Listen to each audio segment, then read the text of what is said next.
আসসালামু আলাইকুম।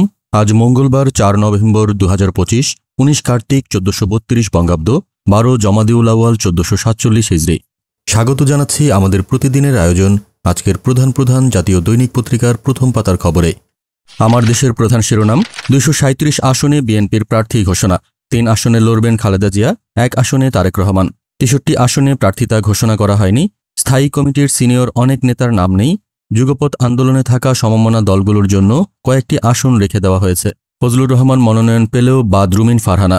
এ তালিকায় পরবর্তী সময়ে পরিবর্তন আসতে পারে। বল এখন রাজনৈতিক দলের কোর্টে, সাংবাদিকদের আসিফ নজরুল। ১ সপ্তাহের মধ্যে সমঝোতা না হলে সিদ্ধান্ত দেবে সরকার। বিভিন্ন স্থানে বিএনপির মনোনয়ন বঞ্চিতদের অনুসারীদের বিক্ষোভ। প্রধান উপদেষ্টাকে বৃহস্পতিবার স্মারকলিপি দেবে ৮ দল। আলোচনা করে একমত হওয়ার আহ্বানকে স্বাগত। অবশেষে প্রাথমিকে সঙ্গীত ও শরীরচর্চা শিক্ষকের পদ বাতিল। ট্রাম্প বললেন, যুক্তরাষ্ট্রের পরমাণু অস্ত্র দিয়ে বিশ্বকে ১৫০ বার ধ্বংস সম্ভব। দৈনিক ইত্তেফাকের প্রধান শিরোনাম, জাতীয় সংসদ নির্বাচন ২০২৬, খালেদা জিয়া লড়বেন ৩ আসনে, তারেক রহমান ১টিতে। ২৩৭টি আসনে বিএনপির সম্ভাব্য প্রার্থীদের তালিকা। দলগুলোর কোর্টে বল ঠেলে দিল সরকার। এ খবরে বলা হচ্ছে, গণভোটের সময় ও জুলাই সনদ বাস্তবায়ন করার সুপারিশ নিয়ে মতভেদ। দলগুলোকে নিজ উদ্যোগে নিজেদের মধ্যে আলোচনা করে ১ সপ্তাহের মধ্যে সরকারকে সিদ্ধান্ত জানাতে হবে। আগামী নির্বাচনের মাধ্যমে বাংলাদেশের গতিপথ নির্ধারণ হবে বলেছেন সিইসি। বাবা মায়ের নেই, তাই জন্ম নিবন্ধন হচ্ছে না সন্তানেরও। এ খবরে বলা হচ্ছে, শিক্ষাসহ নানা সুবিধাবঞ্চিত বস্তির শিশুরা বাধা হয়ে দাঁড়ায় তাদের এক শব্দের নামও। স্কুলে না যাওয়ায় শিকার হয় বাল্যবিবাহের। গোপনে পরমাণু পরীক্ষা করছে পাকিস্তান, চীন সহ ৪ দেশ। এ খবরে বলা হচ্ছে, ওয়াশিংটনের দাবি নাকচ বেইজিংয়ের। বিশ্বকে ১৫০ বার ধ্বংস করার পরমাণু অস্ত্র আছে যুক্তরাষ্ট্রের। প্রথম আলোর প্রধান শিরোনাম, উদ্বিগ্ন সরকার, দায়িত্ব দিল দলগুলোকে। উপদেষ্টা পরিষদের বৈঠক। এই খবরে বলা হচ্ছে, জুলাই সনদ বাস্তবায়নে সরকারকে ১ সপ্তাহের মধ্যে ঐক্যবদ্ধ দিক নির্দেশনা দিতে দলগুলোর প্রতি আহ্বান। ৩টি আসনে খালেদা জিয়া, বগুড়ায় তারেক রহমান। ২৩৭ আসনে প্রার্থী ঘোষণা। ৬৩ আসনে প্রার্থী ঘোষণা করা হয়নি। কিছু আসনে অভ্যন্তরীণ জটিলতা, বাকিগুলো সম্ভাব্য জোটের জন্য রাখা হয়েছে। নিউ ইয়র্কে মেয়র নির্বাচন, আগাম ভোটের রেকর্ড, তরুণদের বিপুল আগ্রহ। নয়াদিগন্তের প্রধান শিরোনাম, রাজনৈতিক দলগুলোকে ১ সপ্তাহ সময়, ঐকমত্য না হলে সরকারের একতরফা ঘোষণা, আলোচনার উদ্যোগ যে কোনো সময়। বিএনপির ২৩৭ আসনে প্রার্থী তালিকা প্রকাশ। খালেদা জিয়া ৩ আসনে, তারেক রহমান বগুড়া ৬।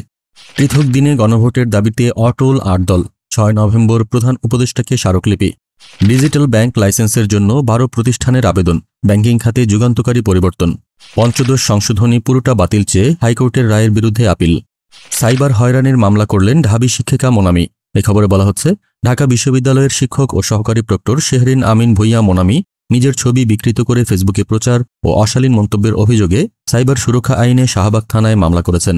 দৈনিক কালবেলার প্রধান শিরোনাম, রাষ্ট্রায়ত্ত ব্যাংকগুলো লোকসান আড়াল করে মুনাফা দেখাত।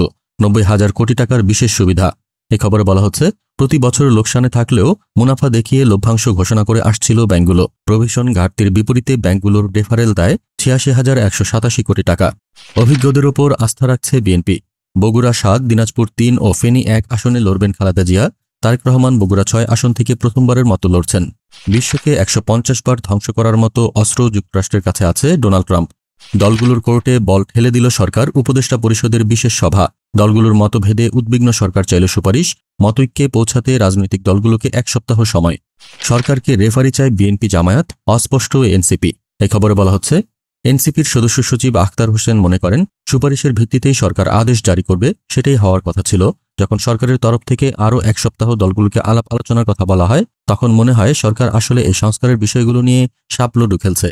জোড়াতালি দিয়ে চলছে ঢাকা দক্ষিণ সিটি। নেই পূর্ণাঙ্গ প্রশাসক, গুরুত্বপূর্ণ ১০ পদ শূন্য। এ খবরে বলা হচ্ছে, রাজস্ব খাতে ৩,১৬৬ পদের ১৩৬০টি শূন্য। 10টি জোনে আছেন মাত্র ৪ জন কর্মকর্তা। ফলে সব বাজার পর্যবেক্ষণ সম্ভব হচ্ছে না। আধুনিক খাদ্য পরীক্ষাগারে জনস্বাস্থ্য অ্যানালিস্ট পদ শূন্য। ১৫০ আসনে এনসিপির প্রার্থী ঘোষণা শিগগির। ত্রয়োদশ জাতীয় সংসদ নির্বাচন।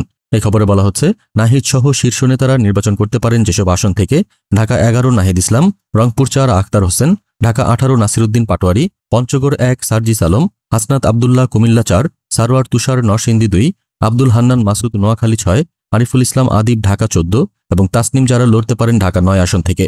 কালের কণ্ঠের প্রধান শিরোনাম, ২৩৭ আসনে বিএনপির প্রার্থী ঘোষণা। খালেদা জিয়া ৩ ও তারেক রহমান ১টি আসনে প্রার্থী। শতাধিক আসনে নতুন মুখ। জোটের ভোটে নিজ দলীয় প্রতীকে লড়ার বাধ্যবাধকতা থাকছে। আরপিও সংশোধন। এই খবরে বলা হচ্ছে, নির্বাচনে সশস্ত্র বাহিনী আইন প্রয়োগকারী সংস্থা হিসেবে দায়িত্ব পালন করবে।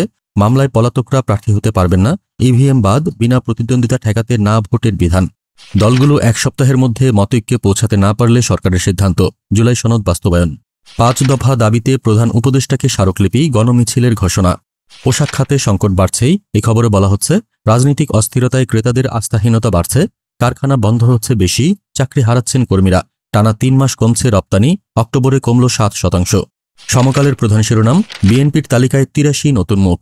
সংসদ নির্বাচন। এই খবরে বলা হচ্ছে, 237 আসনে সম্ভাব্য প্রার্থী ঘোষণা। 3 আসনে খালেদা জিয়া, 1 আসনে তারেক রহমান।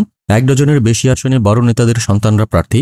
6 জেলায় মনোনয়ন বঞ্চিতদের বিক্ষোভ। প্রাথমিকে শারীরিক শিক্ষা ও সঙ্গীত শিক্ষকের পদ বাতিল করল সরকার। এই খবরে বলা হচ্ছে, নিয়োগের বিরোধিতা করে আসছিল কয়েকটি রাজনৈতিক ও ধর্মভিত্তিক সংগঠন। 2 মাসের ব্যবধানে নিয়োগ বিধিমালা সংশোধন।